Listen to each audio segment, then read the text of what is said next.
Olá, tudo bem com vocês? Espero que sim, sejam todos muito bem-vindos aqui ao nosso canal Transcendência. E algumas pessoas têm me pedido já há algum tempo para falar sobre extraterrestres, sobre OVNIs e movimentos ligados a essas ideias. Eu já fiz um vídeo falando sobre o livro de Urântia e o movimento Urântia.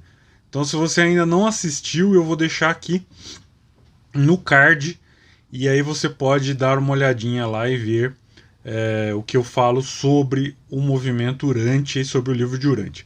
E nesse vídeo aqui vamos conversar um pouquinho sobre as seitas baseadas em ufologia, nas supostas comunicações com ETs e outras coisas do gênero, bem como sobre as evidências que se tem sobre essas coisas e as suas relações com espiritualidade, com tradição, etc., se é que há alguma relação. Então, se você gosta desse tema, se você se interessa por esse tipo de tema, fique aí até o final, porque com certeza alguns dados vão ser interessantes para você. E se você gosta aqui do nosso canal, se acredita no nosso projeto, faça parte da nossa família e tenha benefícios exclusivos. Torne-se membro do canal como amigo, como propulsor ou como patrocinador. Então clica no botão aqui embaixo, o Seja Membro, e se torne parte do nosso projeto de divulgação do conhecimento tradicional pela internet. E se você quer ajudar de outra maneira ou com outros valores, nós temos também a nossa página lá no Apoia-se, que eu vou deixar aqui na descrição. E são os nossos queridos apoiadores e apoiadoras do Apoia-se e os membros do canal que possibilitam que esse canal aconteça e que cada dia mais pessoas possam ter acesso ao material que é disponibilizado aqui.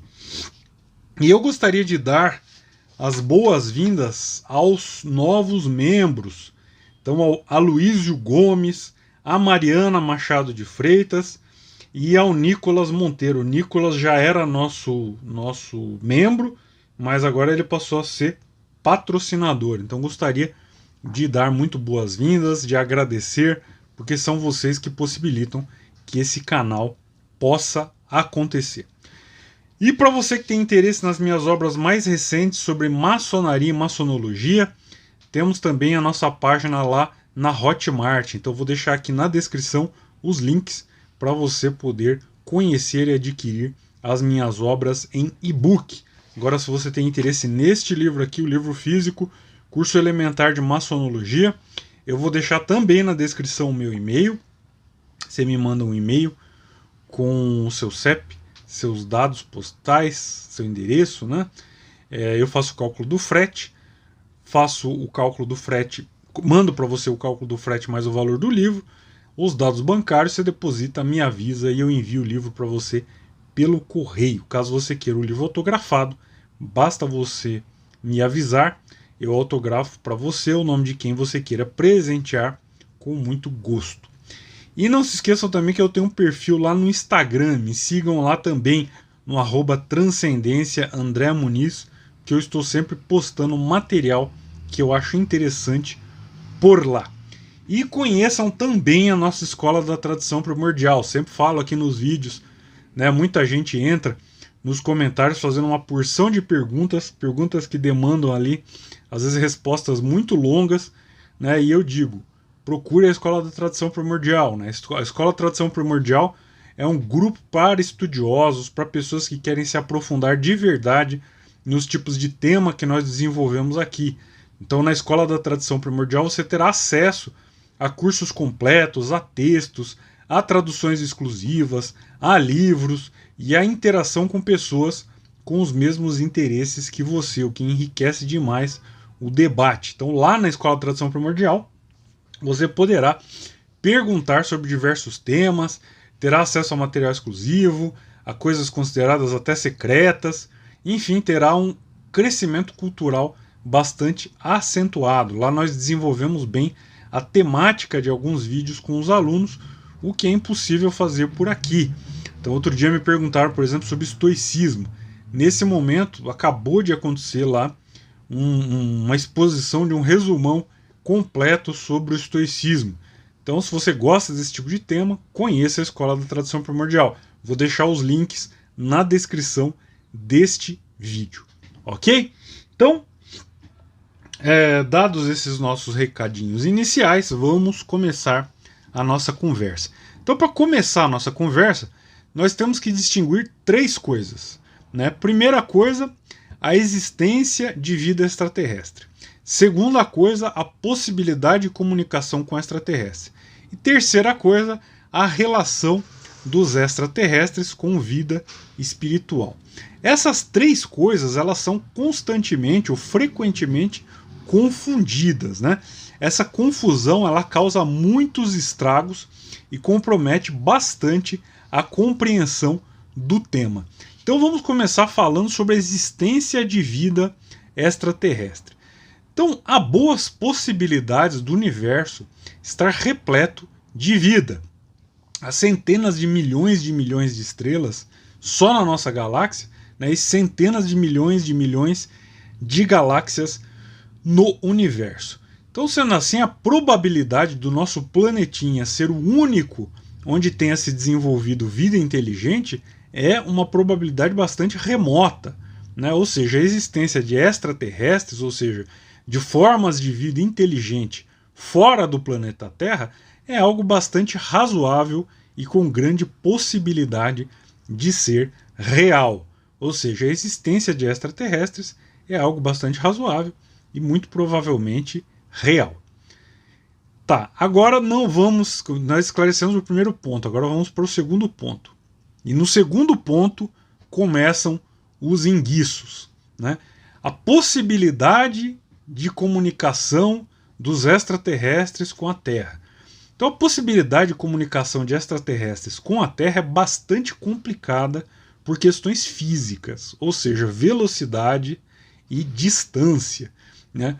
Se nós considerarmos a velocidade da luz como a mais alta velocidade possível no universo, que é o que a física atual demonstra, as viagens intergalácticas, né, ou interplanetárias à velocidade da luz durariam milhões de anos, né, dependendo de onde viriam os ETs. Então, por exemplo, a galáxia de Andrômeda, que é a galáxia espiral mais próxima da Via Láctea, por exemplo, ela está a 2,54 milhões de anos-luz da Terra. O que isso quer dizer? Isso quer dizer que viajando na máxima velocidade possível pela natureza, se demoraria 2,54 milhões de anos para chegar lá, ou no caso, se viesse alguém de lá, para chegar aqui.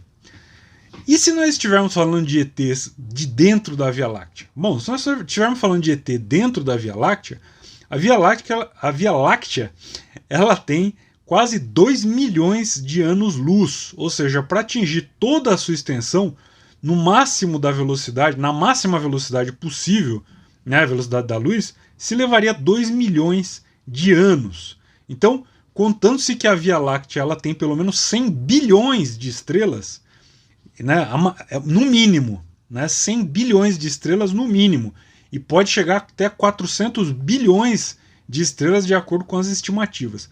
Então nós estamos falando, na prática, de uma impossibilidade absoluta, pelo menos com os dados científicos que nós temos hoje, né? Então, os ETs, além de uma tecnologia estupenda, eles teriam que viver milhões de anos. E como se não bastasse isso, a quantidade de energia necessária para a aceleração de uma nave a uma velocidade tão alta seria algo estrondoso. Manter essa velocidade e depois desacelerar antes da aproximação com a Terra seria algo ainda mais estrondoso, né? Então, para você ter uma ideia do que eu estou falando, para você acelerar partículas à velocidade da luz, né, a quantidade de energia é imensa e até agora não é possível se atingir precisamente a velocidade da luz. Os aceleradores de partículas eles chegam perto da velocidade da luz, mas eles não atingem a velocidade da luz. Então nós estamos falando de partículas. Agora imagine se falar em naves enormes, né, discos voadores. Então, fisicamente é bem complicado acreditar nessa possibilidade aí de comunicação, né, ou visitas de extraterrestres com a Terra. né, e comunicação também, dadas as distâncias e os meios de propagação de comunicação, via onda ou alguma outra coisa do tipo. Bom, o terceiro ponto, né, ou seja, a relação dos extraterrestres com vida espiritual, né, é a mesma confusão feita pelos espíritas. Ou seja, os espíritas eles acham que o fato de alguém morrer lhe conferiria ali um estado especial ao ponto dos vivos terem que se esforçar para falar com os mortos, como se a mudança de estado né, de vivo para morto alterasse a qualidade espiritual dessa existência, né? E no caso dos ufofílicos, né, eles acham que o fato de estar em outro planeta ou de ter uma suposta tecnologia mais avançada daria aos ETs poderes e consciência espiritual mais avançada, como se as diferentes condições materiais tivessem relação direta com o desenvolvimento espiritual. Ou seja, um tremendo erro, né? Seria o mesmo considerar que pessoas de nações ricas e mais desenvolvidas são espiritualmente mais desenvolvidas, né? Na verdade, é uma forma aí de materialismo disfarçado. E esclarecidos esses 3 pontos básicos, então vamos entender aí agora as origens da ufologia e das religiões ufológicas. Então, UFO, para quem não sabe, é a abreviatura em inglês de OVNI, né? Objeto voador não identificado. E essa história toda de ufologia ela começa em 1947, com as alegadas visões de OVNIs em casos famosos, né? Como o caso lá do Kenneth Arnold e o chamado incidente Roswell. A difusão desses casos fez com que começassem a aparecer diversas pessoas afirmando terem recebido mensagens telepáticas de irmãos das estrelas, né, que eram espiritual e tecnologicamente avançados. E aí outros afirmaram ter encontros pessoais com os ETs e inclusive terem viajado em suas naves espaciais em experiências conhecidas como abdução, né? E aí em pouco tempo começaram a aparecer livros, né, com títulos como Dentro das Naves Espaciais, Eu Andei num Disco Voador, e etc. E esses livros eles se tornaram ali um sucesso de venda, né, de vendas. E as pessoas começaram a, digamos assim, ficar cada vez mais impressionadas ou cada vez mais sugestionadas com essas fantasias. E embora a ufologia ela seja um fenômeno bem recente, como eu falei, né, 1947, existiram vários precursores, né, geralmente ligados ao espiritismo. Lembra que eu falei, né, da similaridade de certos conceitos, né? Então, por exemplo, John Balu Newbrook, né, que era um médico espírita nascido em 1828 e falecido em 1891, ele relatou ter recebido revelações sobre o universo espiritual e seus anjos celestes, que ele chamava de Ashars, né, e esses anjos celestes eles percorriam o céu em naves etéreas. Um outro também foi o Charles Fort, né? Charles Fort ele lançou em 1919 um livro chamado O Livro dos Condenados, onde ele relatava ali todos os tipos de estranhas visões que haviam sido excluídas ou condenadas pela ciência moderna. E nesse livro, o Livro dos Condenados, a ideia geral é de que nós somos propriedades de alguma força extraterrestre. E depois do Fort, outros escritores de ficção, né, científica e fantasia, como o Lovecraft, o Robert Charroux e o Eric von Däniken, né, esse é bem famoso, né, aliás, o Lovecraft e o Eric von Däniken são os mais famosos, né? Então eles começaram, com base lá no Charles Fort, eles começaram a sua produção literária. E esses dois últimos, o Charroux e o Däniken, eles iniciaram as teorias modernas dos antigos astronautas, né? E as tentativas de recolher provas arqueológicas e mitológicas para a crença de que os deuses da antiguidade, na verdade, seriam astronautas alienígenas. Então foram esses autores que começaram com esta conversa. E, estritamente falando, já os fundadores, né, das modernas ufologias religiosas foram indivíduos mais recentes. Então, o George Adamski, George Van Tassel, Orfeu Angelucci e o Daniel Fry, né? Todos esses alegaram contatos com ETs ali no início dos anos 1950 e inspiraram a criação de seitas que giravam em torno dos chamados contatados, né? Ou seja, pessoas que tiveram experiências diretas com os ETs. Bom, eu vou dar aqui um resumão da balangação de beiço dessas seitas, né? Então, basicamente o enredo dessas seitas dos contatados, ele é sempre mais ou menos o mesmo. Então, são os membros da Federação Galáctica / Irmandade da Estrela / alguma coisa do tipo, que são os ETs, né, que tem uma federação galáctica ou uma irmandade extraterrestre, ou alguma coisa do tipo. Então eles sempre estão alarmados devido ao acesso da humanidade à energia atômica. Então, sendo assim, eles dão conselhos espirituais e avisam que, a menos que seja seguido o seu conselho e o líder da seita, a Terra está condenada. Então, os seres humanos são atrasados espiritualmente para ter essa tecnologia e, por isso, não sabem lidar com o seu poder. Então, aquele líder da seita, o chefe da seita, ele é o porta-voz dessas mensagens e é ele que salvará a humanidade dessa hecatombe nuclear.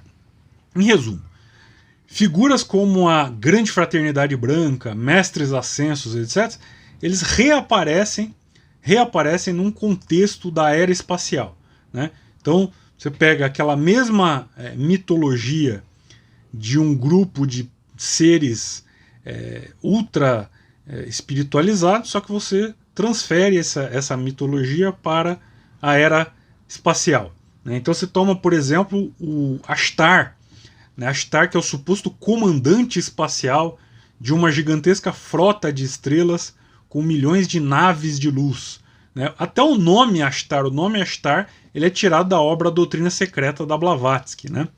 E os tais ensinamentos espirituais que esses ETs eles transmitem são só reformulação dos mesmos temas do ocultismo do século XIX, ou seja, reencarnação, ascensão, frequências ressonantes, a busca por ser transportado para vibrações mais elevadas, etc. E aí há também a incorporação de ideias também dos continentes, sobre os continentes submersos, né?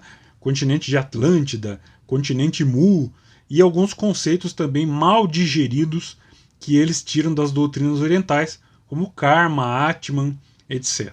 Né? Tudo bem terrestre, né? Mas colocado num contexto era espacial. E entre os grupos ufológicos, digamos assim, né, as seitas ufológicas, nós podemos distinguir dois tipos, né? Umas de teor apocalíptico e outras de teor não apocalíptico. Ou seja, os primeiros, os apocalípticos, eles aguardam um grande evento que trará um enorme feixe de luz por cima das naves da Irmandade das Estrelas antes da destruição da Terra, que será purificada ou, digamos assim, purificada ou destruída antes do reestabelecimento de um estado paradisíaco. Então, um exemplo dessa mentalidade apocalíptica pode ser, por exemplo, o grupo conhecido como Ashtar Command, né? O Ashtar Command acredita nisso, né? Que as naves de luz virão, que haverá uma grande purificação e que então se estabelecerá um reino paradisíaco que será de acordo com as instruções dos ETs. E o segundo grupo, ou seja, os não apocalípticos, como é o caso da Igreja da Cientologia, eles entendem os seres humanos terrestres como descendentes de ETs, né, que têm que alcançar a sua ponte para a liberdade. Bom, se eu for entrar nos detalhes de cada uma dessas seitas, né, nós não vamos terminar o vídeo hoje, né? Nós vamos ficar falando aqui até amanhã sobre as particularidades de cada um desses grupos que se acha o único e o salvador da humanidade. Há uma porção de grupos e subgrupos. Então, por exemplo, a Fundação Californiana do Logo Solar, Sociedade Etéreos, Academia de Ciência Unários, o Movimento Portas do Céu, Guardian Action International, a Nação Mourisca Nuaubiana Unida, o Movimento Urântia, Religião Raeliana. E aqui no Brasil também nós temos aqui uns grupos, umas religiões ufológicas, umas novas religiões ufológicas nacionais, né? Bom, o resumo da história dessas seitas é sempre muito parecido, né? Então o fundador é uma pessoa especial e escolhida para uma grande missão na Terra. Então ele é contatado pelos ETs, que fazem revelações bombásticas, que são sempre as mesmas, né, e concedem poderes especiais e uma sabedoria especial a ele, ao fundador. E ele então passa a divulgar as suas experiências passadas em naves espaciais, em outros planetas, e ele se comunica também telepaticamente com os ETs, ou descobre que ele mesmo é um ET, ou que era um ET em uma encarnação passada. E aí os que acreditam nessa conversa são os escolhidos, entre aspas, e devem iniciar a sua preparação para vibrar em altas frequências e transformar o planeta Terra sob liderança do novo escolhido Messias ufológico, sob orientação telepática ou direta dos ETs, né? Então todas essas seitas elas são mais ou menos variações desse mesmo enredo. Então no caso, por exemplo, do movimento Urântia, né, eram mensagens que teriam sido captadas por alguém durante o sono, né, onde se descreve ali um universo com múltiplas dimensões, contendo milhares de mundos que são governados por deuses de várias categorias, com diversos deveres, e no último nível estaria o Eu Sou, que habita um tipo de paraíso. E lá também entra Jesus, né, que é identificado como um dos 700 mil filhos do Criador, que estão encarnados em vários mundos e que irá regressar à Terra quando a humanidade se tiver transformado por esse novo conjunto de revelações que seria o livro de Urântia. Então vejam que é mais ou menos sempre a mesma história, né? E no Brasil nós temos até médiums que canalizam mensagens de ET com voz de robô, né? E até mesmo ETs de Alpha Reticuli que fazem vídeos no YouTube, né, dando mensagens especiais que na verdade são aquela mesma requentação de marmita fria dos temas espíritas, ocultistas do século XIX. Enfim, nós também estamos bem servidos aí de ETs, né? Temos até o ET Bilu, né? Busquem conhecimento, é isso? Bom, vou ficando por aqui, espero que vocês tenham gostado do vídeo e até o nosso próximo vídeo. Tchau!